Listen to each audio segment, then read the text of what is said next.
Ini pembebasan bersyarat ya, jangan dapat cuti ya. Saya gimana kabarnya itu?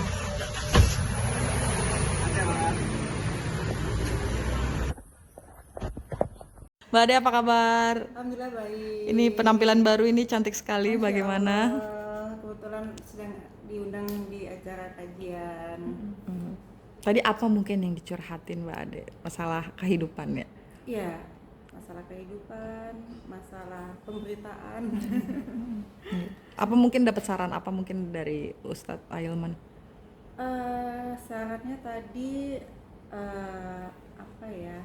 Tidak disarankan untuk menjadi orang ketiga apabila itu benar, ya kan? Tapi kan karena ini pemberitaannya kan masih simpang siur ya, ada yang menganggap itu benar, ada yang menganggap itu memang salah gitu kan. Jadi hanya disarankan untuk kedepannya mencari jodoh yang single dan yang lebih baik lagi. Gitu. Tapi tadi sempat dengar juga kalau Mbak Ade bilang trauma kembali dalam pernikahan, bagaimana mungkin Mbak Ade?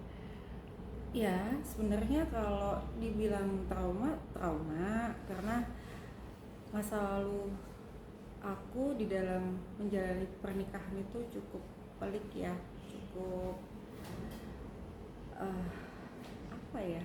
Struggle ya. Iya, cukup dramatis sekali gitu kan. Banyak sekali kejadian, ada KDRT, ada aku ditinggal nikah lagi, ada mantan suami aku tuh main perempuan, ada memakai narkotika gitu-gitulah. Dan sampai sekarang yang dampaknya anak aku jadi nggak diurus, jadi nggak diakuin, jadi nggak dinafkain gitu sih. Makanya itu trauma itu aku sekarang lebih trauma ke bapak kandungnya aja bisa begitu gitu kan ya, apalagi nanti kalau aku misalkan ketemu sama orang baru, apakah dia lebih baik daripada bapak kandungnya kan gitu. Gitu sih. Mengenai isu dibilang sekarang akhir-akhir ini orang ketiga, mungkin Mbak Ade menanggapinya bagaimana sih? Menanggapinya ya biasa-biasa aja, kayak kemarin-kemarin masih santai-santai aja. Kalau ada yang tanya ya dijawab dengan sebenarnya bahwa itu memang kesalahpahaman, bahwa itu memang tidak benar adanya. Makanya aku sempat respon juga kan sama kedua kuasa hukum aku, meluruskan bahwa itu salah gitu kan. Jadi nggak ini sih nggak terlalu berdampak sekarang. Pada saat itu sih iya, awal-awal sih kena tekanan psikis iya, kena mental iya, karena tiba-tiba kan meledak tuh, tiba-tiba viral, tiba-tiba meledak di kalangan kerabat, keluarga, semua pada heboh, ini apaan bener, dipikir kan beneran kan, sehingga aku harus menjelaskan satu gitu kan, sampai adanya preskon sama kuasa hukum aku. Sekarang masih berdampak gak sih Mbak? Kalau sekarang sih udah nggak berdampak, tapi aku masih menunggu itikat baik dari mereka. Gitu sih. Kemarin kan juga sempat diancam kata ya Mbak ya? Oh iya betul.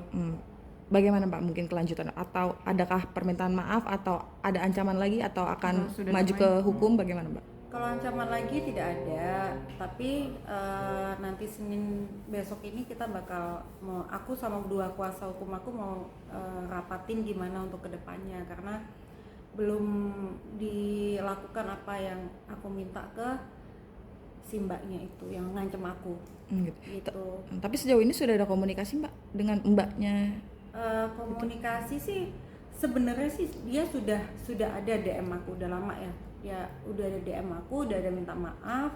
Dia juga bersedia mau komen di foto feeds aku minta maaf. Cuman aku cuma jawab ya silakan kontak kuasa hukum aku aja, karena sudah masuknya kan ke ranah publis ya, sudah ke ranah media. Kalau dia cuma minta maaf by DM kan nggak semua yang baca, nggak keluarga aku baca atau kerabat aku baca gitu kan. Makanya aku tetap bersikap maunya minta maafnya ya dipublish juga.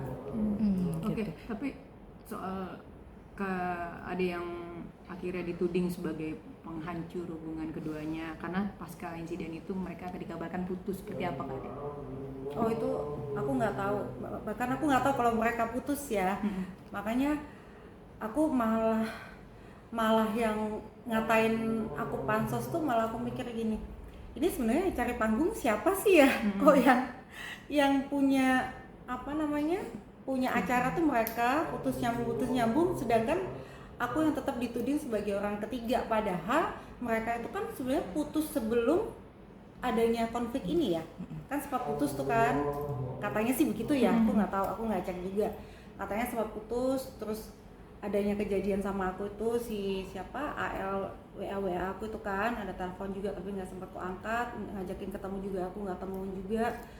Nah makanya setelah itu sempat nyambung lagi itu kayaknya ya, sempat nyambung lagi terus putus lagi, ya udah biarin aja apa yang masyarakat yang nilai mau seperti apa. Yang mobil ngatain pansos ya udah, sebenarnya yang pansos siapa, yang cari panggung siapa, kalau aku mah tetap menjalani kehidupan seperti biasanya aja. Tapi Mas Ari kan sekarang udah single Mbak, apakah ada kontak Mbak Ade lagi kah? Hubungannya seperti apa, kedekatannya mungkin apa makin intens, apa ya udah sudah menjauh sejak itu, seperti apa Kak Ade? Enggak sih, belum ada komunikasi lagi. Cuman ada teman aku waktu kemarin tuh ada dia konser, aku nggak tahu ya di konser atau dia lagi datang tuh ke suatu acara lagi, kalau nggak salah Dewa 19 yang konser, terus aku diajakin mungkin mau mempertemukan kali ya teman aku, cuman aku nggak datang. Kenapa mungkin Mbak menghindari? Ya kan lagi rame nih, nanti malah yang beritanya udah agak redup, nanti malah up lagi kan, aduh aku klarifikasi lagi capek. Berarti justru Mbak Ade bersikap menjauhi Mas AL ya? Iya, aku lebih menjauhi aja sih dan menunggu itikat baiknya aja. Oke. Ini berdampak juga nggak sih Mbak ke keluarga besar di rumah pemberitaan miring ini atau ke anak-anak? Awalnya iya berdampak karena kan mereka pikir memang benar-benar aku nih orang ketiga yang menggangguin hubungan mereka yang sampai bikin putus gitu kan, sehingga aku harus klarifikasi satu-satu, itu nggak benar, ini nggak benar, ke orang tua aku, ke saudara-saudara yang lain gitu kan. Berarti hari Senin akan ada sikap yang diambil secara hukum atau bagaimana Mbak? Itu aku masih belum bisa komentar ya, karena nanti keputusannya kan aku harus rapat dulu sama kedua kuasa hukum aku, keputusannya bagaimana mungkin di hari Selasa bisa kita putuskan. Terima kasih Mbak Ade.